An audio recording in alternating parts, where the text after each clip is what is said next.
Daddy. Uh, Now, I don't know who his mama was. well, I took a blanket out there a while ago and I covered up that sign. That sign that I know good and well. You know, I'll give you 3 guesses, and the first 2 don't count towards who actually cut the sign down, who vandalized that sign. But I stuck the sign back up against where the mailbox was, against the bell tower, and I've still been displaying the sign, even though the sign got cut, and even though somebody took an axe or a machete or whatever they took and disfaced the sign, part of the sign. I took a blanket and covered over the sign, and I thought to myself, well, out of respect for the family, if me putting up this sign caused all this trouble, caused all this anxiety, maybe it'd be best to cover the sign up for right now until they get him in the ground, just out of respect of the family. Well, Dennis. But you know, they put up a billboard too on the opposite side, just out of a mockery against what I was doing.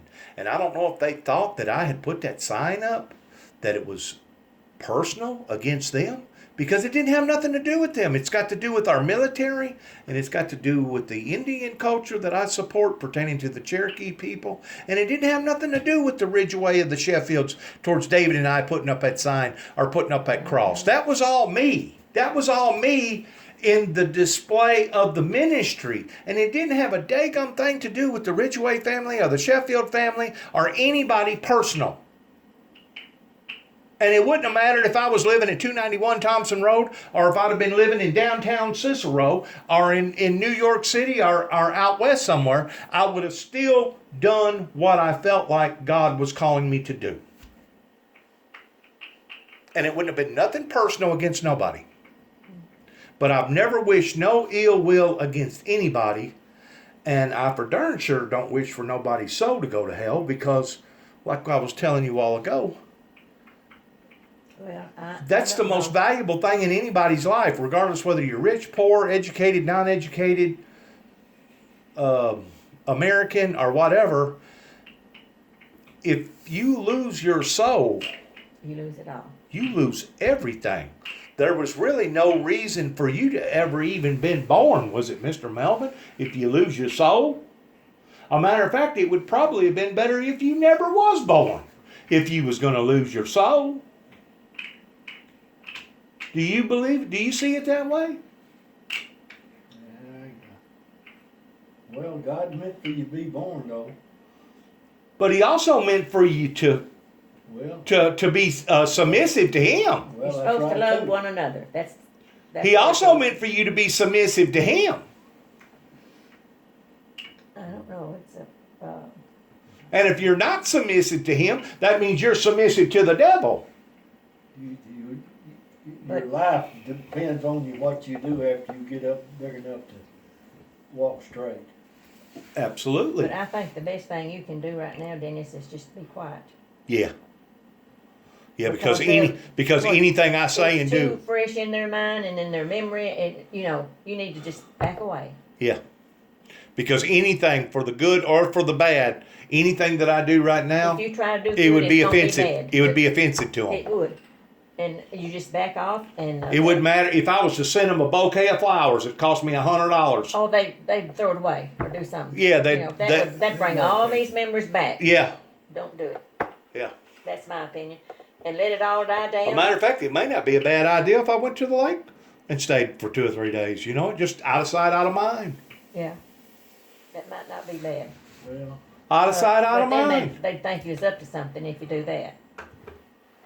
They might think if something did happen, then they'd lay down to you or whatever. I don't know how to do that, but Some of the craziest thoughts goes into people's minds. It does. You know, whenever Miss Neal died up there in Kenton, Tennessee, that used to be the mayor up there. yeah, I don't know what her last name, her married name Davidson. was. Davidson?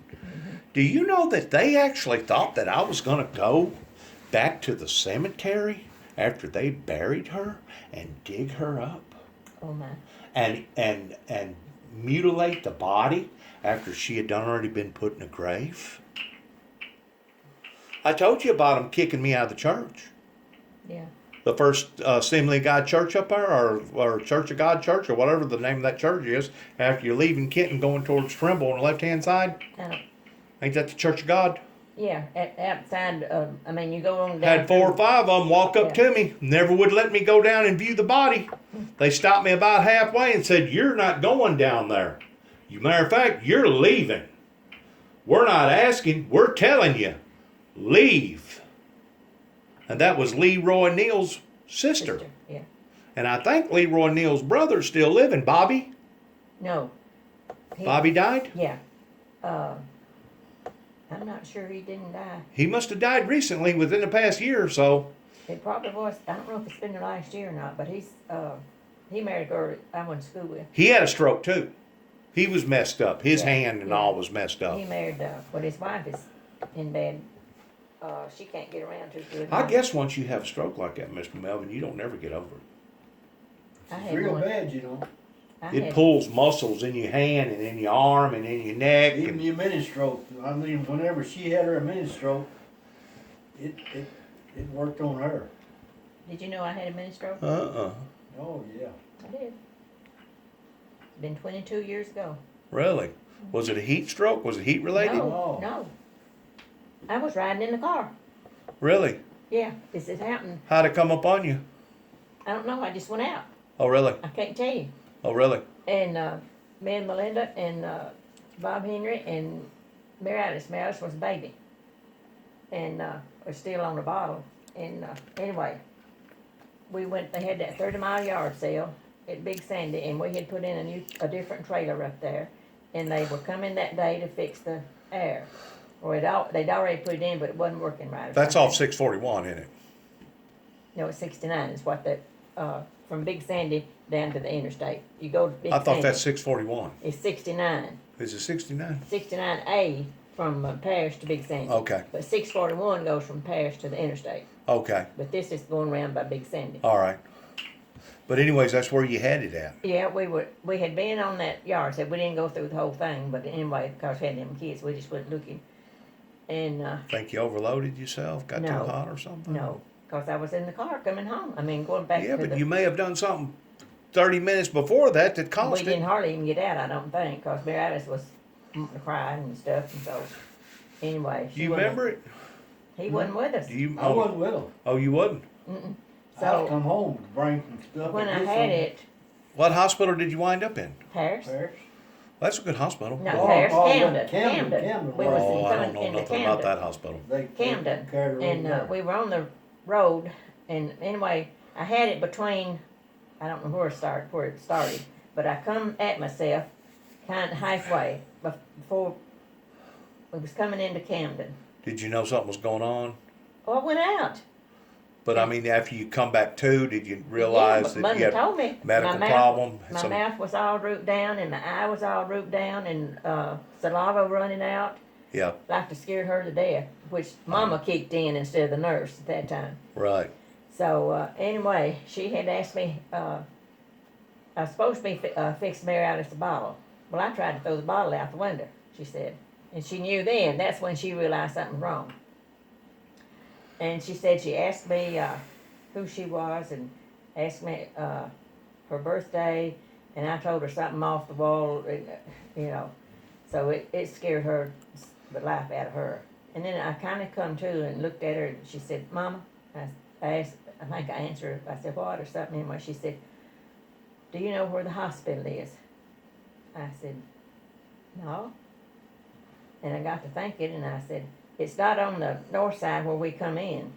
It's got to be on this side somewhere between here and the main part of Camden, because I pretty well know that on the other side." But I said, "I don't know much on this side." Well, they said, what happened, we was on the road that you turn off to go down to where the hospital was.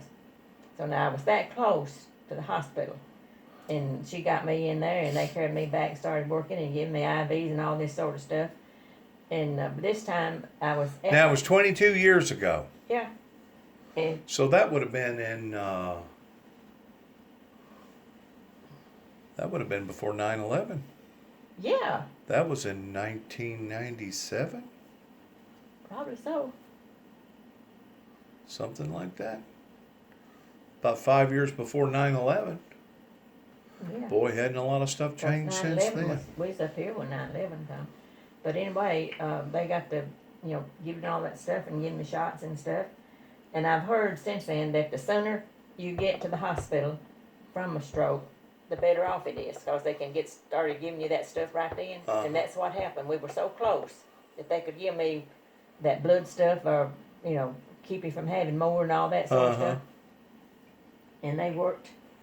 Well, I don't know. Anyway, and there Melinda had them 2 kids, and of course she, bless her heart, she's worried about me. And then but the nurses, there wasn't anybody in the waiting room, or I can't remember any patients. They carried me back to the. So how did you find out about it? Telephone call, and then you immediately We drove didn't up? have a We telephone. didn't have cell phones back then. I didn't know nothing about it till I got back up there to the lake. He had come home that day to bring something back. Up there, we were moving into that trailer, and he was carrying some stuff back.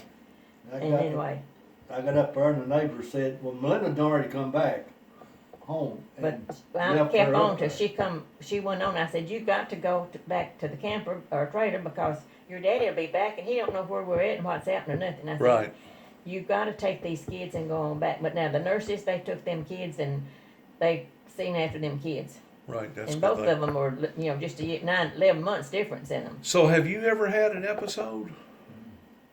No type of. But I come out of it, and I know one time I almost had a heat stroke. I got too daggum hot to the point that I quit sweating, and they claim that's one of the number one signs of fixing to have a heat stroke. If you've been hot and sweaty, Jink and then had- all of a sudden you dry up, Jink had a heat stroke one time. and my head felt like a big ball. And it Gonna was- bust open. oh yeah, gonna bust open. Yeah, And Hello. anyway, I'm kind of like you. It'd probably be best if Oh, I I just ain't doing laid nothing low. much. What are you doing? Because you know good and well they're going to have a lot of people coming from Chicago down Looking here. for a dog, sure enough. There ain't no telling who's liable to wind up down here. But then again, I don't need to be gone in case somebody decides to want to sabotage my stuff even I'm more. here in the house. I had just Thank come you, in. Will. I've been down Doing there at the something like road. that, I don't- mowing I around can't that picture old anybody pile doing of that. junk People up being there. on drugs, you don't know what they're Well, going to do. that's Well, I hadn't true, but seen it could anything, be. Calvin. I think my chances would be better towards hanging low. Is that a little Well, bitty I one? would suggest that, because if you go off, then they're gonna think something about that. It's the way I feel like. Just hang low. Yeah, But I did take a blanket and I covered over that that's sign. okay. That's okay. Hmm. In other words, I didn't want it to be too daggum obvious. Yeah, or two, for them to see every time they. Drive by. Yeah, that's all. But there was no need for him to have done this for this length of time. Oh, this way? And it's sad because these are years that he should have been spending with his granddaughters or his That's true, that's grandsons. true. Well, that's something he's got to answer for now. That's, just don't worry about that. That's not concerning you, and just don't, I know it's awful to know somebody's like that and does that way, but there's nothing we can do now, especially. And the only thing you could have done was pray for him. That's all I've been doing the whole time. Well, that's all you could do, Dennis. Don't you feel guilty?